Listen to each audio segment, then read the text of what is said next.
చెప్పిన మన ఫుడ్స్కి స్వాగతం అండి. ఈరోజు నేను చూపించే రెసిపీ వచ్చి బంగాళదుంప టమాటా కర్రీ అండి.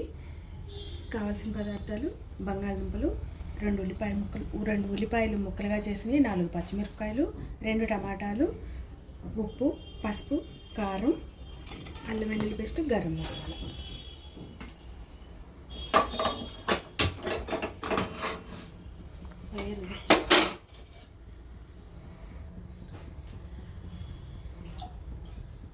రెండు స్పూన్లు నూనె అండి.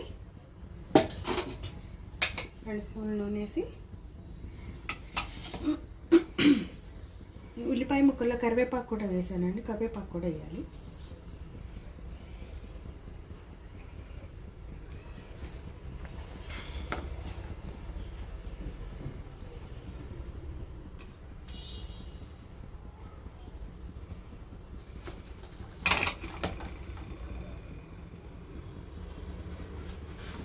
ఉల్లిపాయ ముక్కలు తాలింపులో వేసానండి. ఉల్లిపాయ ముక్కలు, కరివేపాకు, పచ్చిమిరపకాయలు, ఇవి 2 చిన్న సైజు ఉల్లిపాయలండి. ఇలాగే కట్ చేసుకోవాలి, ఇలాగే కొయ్యాలండి. ఇలా కోస్తేనే బాగుంటుంది. ఉల్లిపాయలు కొద్దిగా మగ్గాలి. మగ్గినాక మూత పెట్టి ఒక 5 నిమిషాలు మగ్గనిద్దాం.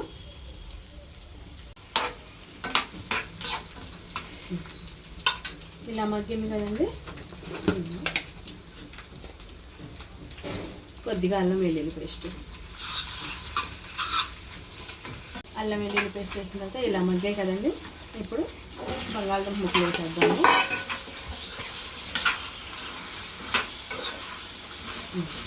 బంగాళదుంప ముక్కలతో పాటు 2 టమాటాలండి. 2 టమాటా ముక్కలు కూడా వేసి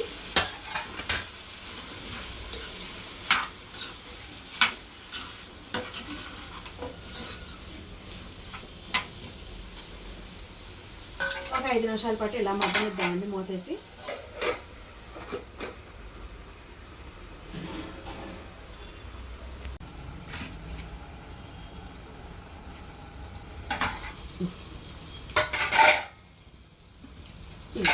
ఐదు నిమిషాల తర్వాత మూత తీస్తే ఇలా మగ్గాయి కదండి. ఇలా మగ్గిన ముక్కల్లో పసుపు, ఉప్పు, కారం అండి.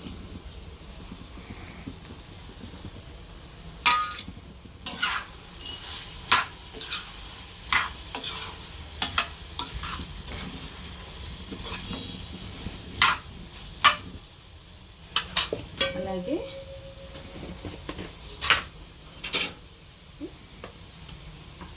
అర స్పూను గరం మసాలా పొడి.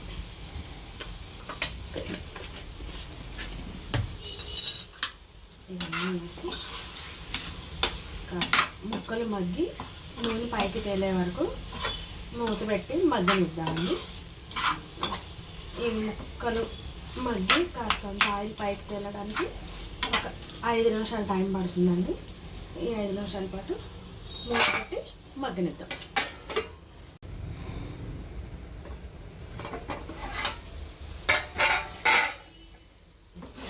5 నిమిషాల తర్వాత మూత తీసి చూస్తే ఇలా మగ్గింది కదండి. కూర గ్రేవీగా రావడానికి కొంచెం వాటర్ వేయాలండి. కొంచెం వాటర్ అంటే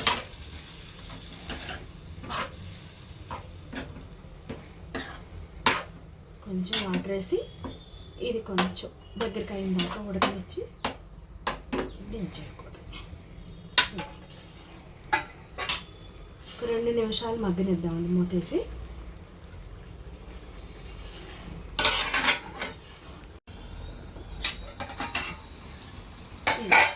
ఐదు నిమిషాల తర్వాత మూత తీసి చూస్తే కూర చూసారా ఎలా దగ్గరికి అయిపోయిందో. గ్రేవీగా చక్కగా బంగాళదుంప మెత్తగా ఉడికేసి ఎంత బాగుందో చూసారా. నేను వేసిన ఉప్పు కరెక్ట్గా సరిపోయిందండి. అంతేనండి, బంగాళదుంప టమాటా కూర రెడీ అయిపోయింది.